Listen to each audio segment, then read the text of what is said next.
Hello guys, मैं हूं आजाद सिंह। आज इस वीडियो में बात करने वाला हूं कि जो भी ऑप्शन फॉर्म एसएससी के द्वारा जारी किया गया है उस पर मैं क्या पोस्ट प्रेफरेंस भर रहा हूं, क्यों भर रहा हूं, उसके पीछे मेरी थिंकिंग क्या है। तो मैं चार चीजें कंसीडर करके वो पोस्ट प्रेफरेंस भर रहा हूं। चारों चीजें आपको बताने वाला हूं। फर्स्ट थिंग है वर्क लाइफ बैलेंस। आपका वर्क लाइफ बैलेंस कैसा है उस जॉब में, ये चीज कंसीडर कर रहा हूँ। सेकंड थिंग है आपकी लोकेशन कहाँ पे है, घर के आसपास है या दूर है। एंड थर्ड चीज जो है वो रेपुटेशन, जॉब जो भी आप ऑप्ट कर रहे हैं वो रेपुटेटेड है या नहीं है, उसमें सोशल स्टेटस कैसा है। ये थर्ड चीज रही है। फोर्थ चीज जो रही है शैली रही है। तो ये चार चीजें मैं जो थिंकिंग है मेरी, इन चारों चीजों को मैं कंसीडर करके जो भी अपनी पोस्ट प्रेफरेंस है वो भर रहा हूँ। तो आइए चलिए देखते हैं मैं कौन सी पोस्ट प्रेफरेंस भर रहा हूँ और क्यों भर रहा हूँ। तो आइए फ्रेंड देखते हैं कि मैंने क्या पोस्ट ऑप्ट करने की सोची है। तो उससे पहले मैं बता देता हूँ कि मेंस में मेरे कितने नंबर रहे हैं, मेरा परफॉर्मेंस कैसा रहा है। तो 3 मार्च को मेरा एग्ज़ाम था। मेरे राय स्कोर जो बन रहे हैं वो 308 बन रहे हैं और कंप्यूटर में 25 नंबर मेरे बन रहे हैं।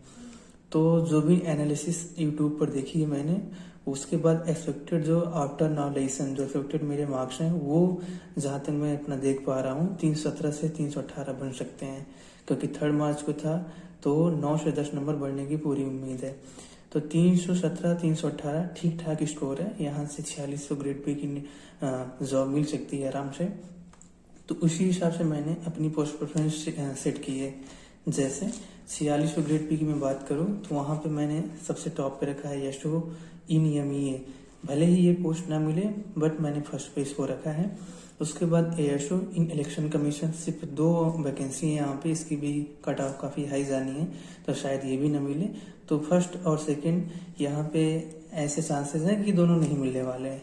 लेकिन एएसओ इन सीएसएस अधिकतर जो भी यूट्यूब पे एक्सपेक्टेड कट ऑफ बताई गई है एएसओ इन सीएसएस की, उसकी 320 के आसपास बताई गई है और मेरे 317 से 18 नंबर रहने वाले हैं एज एक्सपेक्टेड।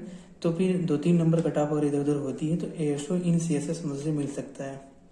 अगर एएसओ इन सीएसएस नहीं मिलता है तो उसके बाद मैंने एक्साइज इंस्पेक्टर ऑप्ट किया है। अब इनकम टैक्स इंस्पेक्टर जैसे देख पा रहे होंगे यहाँ 7वें नंबर पर, इससे पहले मैंने एक्साइज इंस्पेक्टर इसलिए रखा है क्योंकि एक्साइज इंस्पेक्टर की जो एक्सपेक्टेड कट ऑफ जाने वाली है वो 310 के आसपास जाएगी, 305 से लेकर के 310। तो ऐसे मेरे 7 से 8 नंबर एक्स्ट्रा बनेंगे जिससे मुझे मेरी प्रेफर्ड लोकेशन मिल सकती है। तो इसलिए मैंने एएसओ के बाद जस्ट मैंने एक्साइज इंस्पेक्टर को रखा है। एक्साइज इंस्पेक्टर के बाद मैंने प्रिवेंटिव ऑफिसर को रखा है और उसके बाद एग्जामिनर को रखा है। तो ये अभी तक जितनी भी पोस्टें रही हैं एएसओ से लेकर के यहाँ तक, अगर इलेक्शन कमीशन को छोड़ दिया जाए तो फिर इसमें सभी पोस्टें सीपीटी पोस्टें हैं। अब मान लेता हूँ क्योंकि मेरे कंप्यूटर में 25 मार्क्स रहे हैं, 25 मार्क्स से ज्यादा अगर हायर क्वालिफिकेशन एसएससी फिक्स कर देता है तो मैं सीपीटी पोस्ट के लिए डिस्क्वालीफाई हो जाऊंगा। ऐसे मेरे पास बचता है नॉन सीपीटी पोस्ट, जो कि मैंने इस कंडीशन में अगर सीपीटी पोस्ट मुझे नहीं मिलती है तो उसके बाद नॉन सीपीटी पोस्ट का नंबर आ जाता है, जिनमें फिर मैंने सबसे पहले इनकम टैक्स इंस्पेक्टर को रखा है। अब यहाँ पे अगर इनकम टैक्स इंस्पेक्टर मुझे मिलता भी है 318 नंबर पे तो मेरा परफेक्ट लोकेशन तो नहीं मिलने वाला है, तो पक्की सी बात है। लेकिन उसके बावजूद मैंने इनकम टैक्स इंस्पेक्टर को रखा है यहाँ पे। उसके बाद एईओ इन ईडी मतलब कि assistant enforcement officer in ED को रखा है इनकम टैक्स इंस्पेक्टर के बाद। फिर डिविजनल अकाउंटेंट, यहाँ से 46 जीपी की मेरे जो भी पोस्टें खत्म हो जाती हैं इनकम टैक्स इंस्पेक्टर और ईओ इन ईडी के बाद। 46 जीपी यहाँ पे खत्म हो जाती है। इसके बाद 42 जीपी में सबसे पहली पोस्ट जो मैंने ऑप्ट की है वो डिविजनल अकाउंटेंट की है। ये सबसे बेस्ट पोस्ट है मेरे ख्याल से, डिविजनल अकाउंटेंट 42 जीपी में। उसके बाद नंबर आता है एग्जीक्यूटिव असिस्टेंट, ये इन सीबीआईसी, ये टीए इन सीबीआईसी का बड़ा भाई है और इसका एक्साइज इंस्पेक्टर का छोटा भाई मान सकते हो। अगर आप एग्जीक्यूटिव असिस्टेंट से एक प्रमोशन पाते हो तो आप सीधा एक्साइज इंस्पेक्टर बनते हो। तो डिविजनल अकाउंटेंट के बाद मैंने एक एग्जीक्यूटिव असिस्टेंट ऑप्ट किया है। उसके बाद मैंने assistant in central passport office, ये एमई का मिनिस्ट्री ऑफ एमई का पोस्ट है असिस्टेंट। और उसके बाद जो इसके बाद मैंने ऑप्ट किया है असिस्टेंट इन ईडी जो 12वें नंबर पे है मेरा। तो असिस्टेंट में सिर्फ मैंने 2 पोस्ट ऑप्ट की है, एक तो मिनिस्ट्री ऑफ एक्सटर्नल अफेयर का जो असिस्टेंट का पोस्ट है और ईडी का असिस्टेंट का पोस्ट है। और 4200 जीपी में मैंने जो 2 एसआई की पोस्ट ऑप्ट किए हैं, SI in narcotics bureau and SI in national investigation agency. तो ये 2 पोस्टें जो 4200 जीपी मैंने ऑप्ट किए हैं, एसआई किए हैं। तो 4200 जीपी की टोटल मैंने 6 पोस्टें ऑप्ट की हैं, जैसे कि आप देख पा रहे होंगे। Divisional accountant, executive assistant, assistant in central passport office, assistant in ED and SI in CB, SI in NIA. तो 4200 जीपी मेरी यहाँ पे खत्म हो जाती है 4200 ग्रेड पे। 2800 ग्रेड पे मैंने जो भी ऑप्ट किया वो मैं आपको दिखाता हूँ। यहाँ पे सिर्फ मैंने 4 पोस्ट ऑप्ट किए हैं, auditor in CAG, auditor in CGDA और accountant in CSG and junior accountant in सीजीसीए।